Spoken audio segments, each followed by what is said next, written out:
just drives you nuts because there's like no noise out here except for that little bird. Not going to give you a lot of footage yet.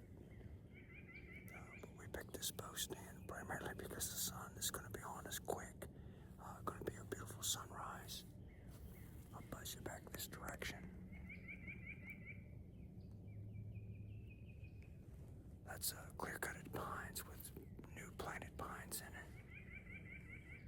There's an eagle's nest over there, but the tree died. I'm trying to figure out if they built them a new nest over there somewhere. So I'm watching for the eagles. I'm waiting for the sun. That'll probably be the name of the post. Watching for the eagles and waiting for the sun. So we'll get back to you. All right, you know it's cold because I don't ever cover my ears up. But my ears were so red, they look like, I don't know, like they were spray painted red. There she is. It's amazing how long it takes her to get up. And I'm leaning over her so much, trying to soak up as much as her as I can. And then in the summer, here in South Georgia, when it's 400 degrees and 900% humidity, there are some days I kind of want her to go down for a little bit. And then we take in that evening cool, which is, 396 degrees. But still a beautiful morning. I've got hand warmers, but I don't call them hand warmers. I call them body warmers. I've probably got 17 hand warmers all over my body, and let's just leave it at that. And they're just all working overtime right now. God bless hand warmers. So we'll keep you posted.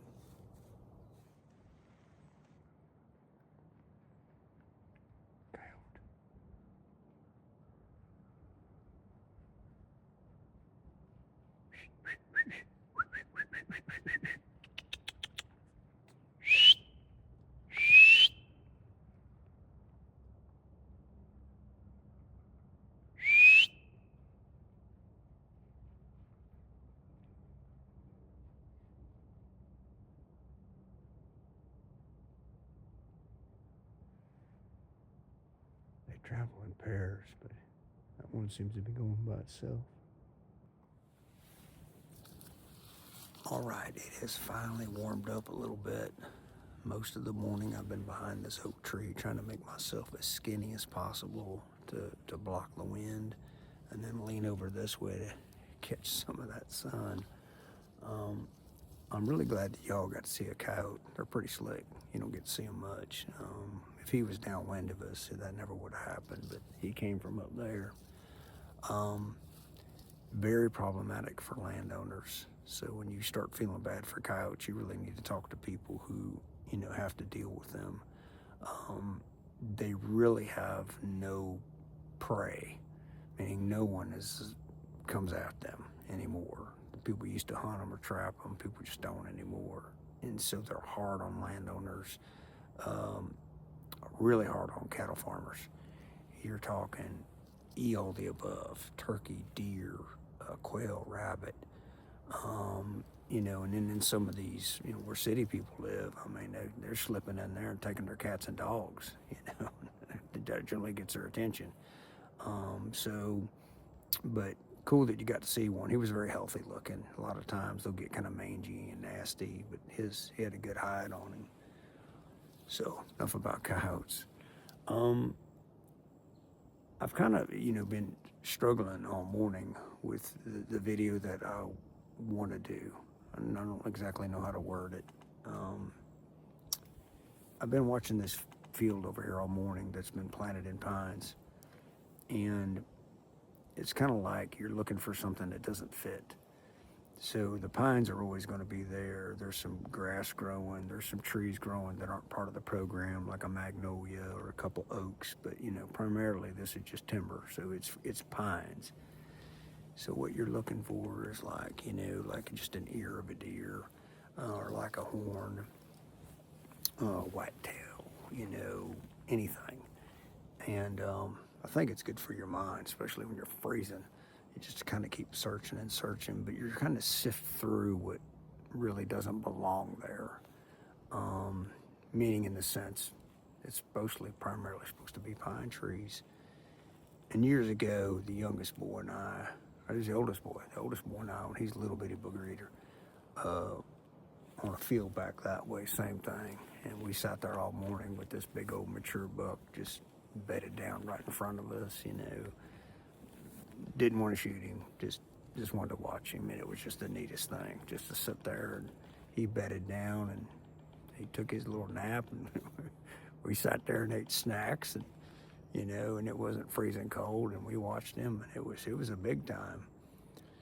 But when I'm looking at all that, it reminds me of sifting, and I don't talk a lot about my old job, and it's not because it was traumatic, in my opinion, really because it's just private. You know, I worked with a really good bunch of people, and I probably never told a lot of them that,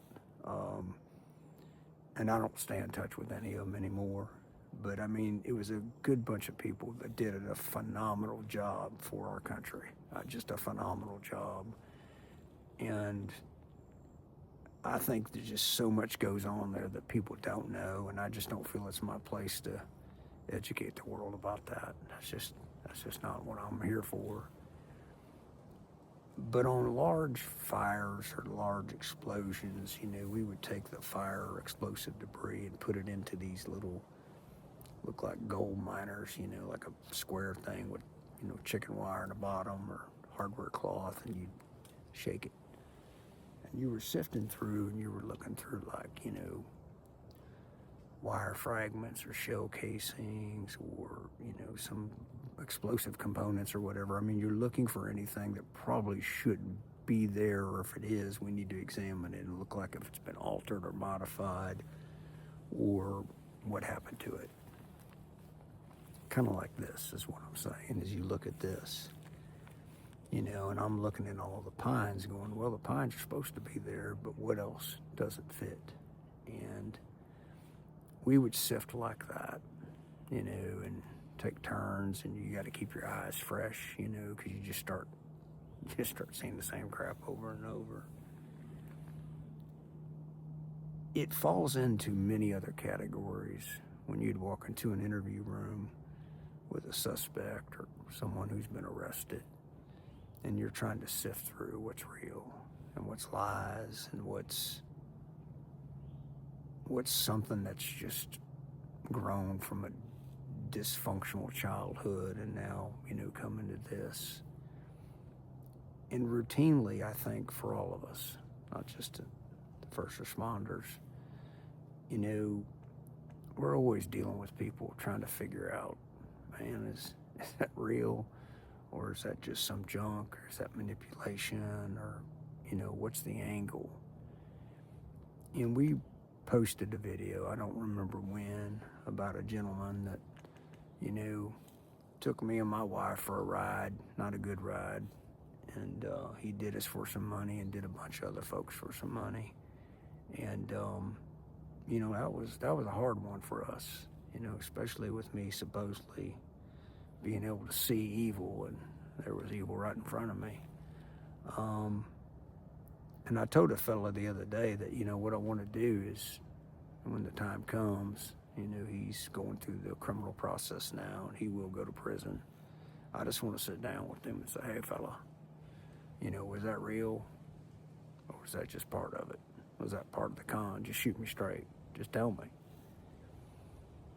I think routinely, all of us are gold miners. We're trying to sift through it. We're trying to figure it out.